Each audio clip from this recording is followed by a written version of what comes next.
Hello, my name is Johnny Nee, and I am a student at Charles W. Flanagan High School taking ACE Media Studies. So this is part 1 of my creative critical reflection for questions 1 and 2. So my film is titled A Hypothetical Apocalypse, which represents the thriller genre and somewhat of a horror genre. However, in our film, we wanted to challenge some of the conventions of the genre by adding more elements from other genres that are contradictory. So in the beginning of the film, we wanted it to be more slice of life rather than thriller, as most thriller genres begin with a very tense moment, but we wanted a slice of life. Uno out. I win. What if we were in a zombie apocalypse? You mean like right now?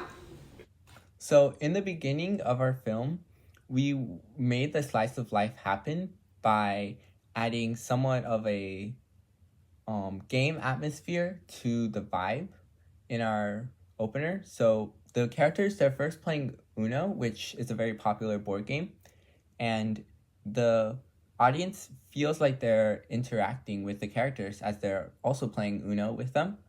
But then one of the characters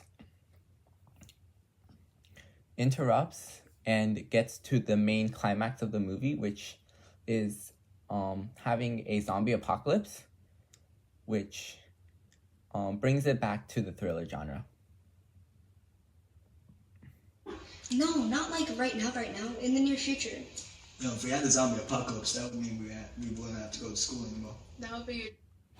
So in this scene, we wanted to also add a comedic relief into our film, as the thriller genre is also very tense, as it is a thriller genre.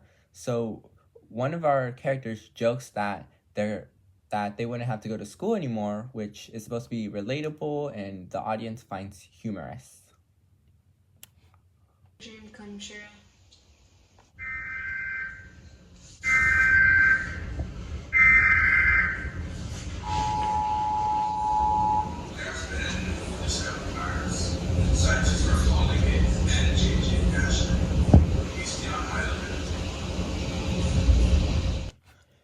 So here, our film builds suspense by agreeing with what one of our characters who said that, what if we had an apocalypse, which really captures the audience's attention by building suspense, because now what the character said is actually coming true, which was like foreshadowing on our part, and it helps the audience feel excited and scared for what's going to happen next.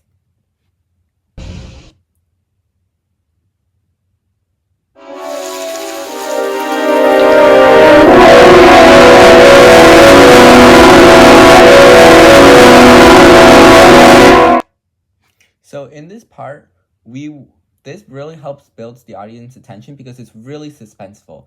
The film fades out to black, which essentially symbolizes the nightfall, and the characters are going to sleep and everything.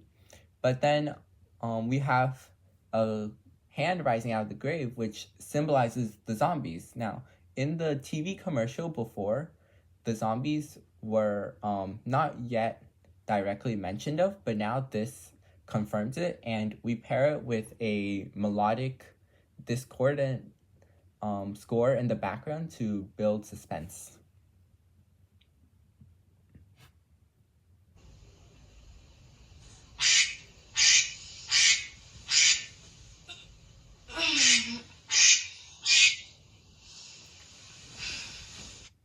So here, we wanted to also represent ageism in our film. So the alarm that our main character has, that you see right now, that's going off, is very childlike. It's of a duck quacking, which isn't really something you would expect of adults, but it will be important later on.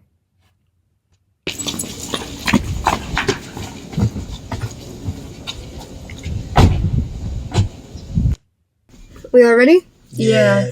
Yeah, good.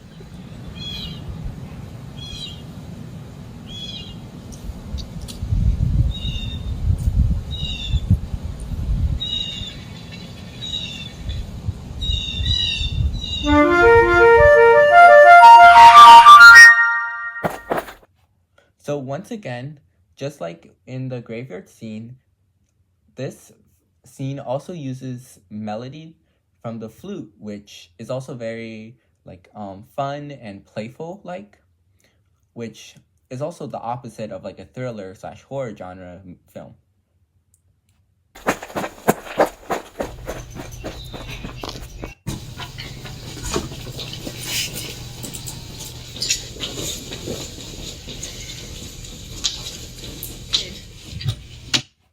So finally, to represent the ageism, kids / teenagers are more immature and not as intelligent as adults. However, in this film, it is the opposite. Our three main characters are all teens, and they found the cure to the new virus, the NJJ/-3, which really shows that they're more competent than a lot of people believe.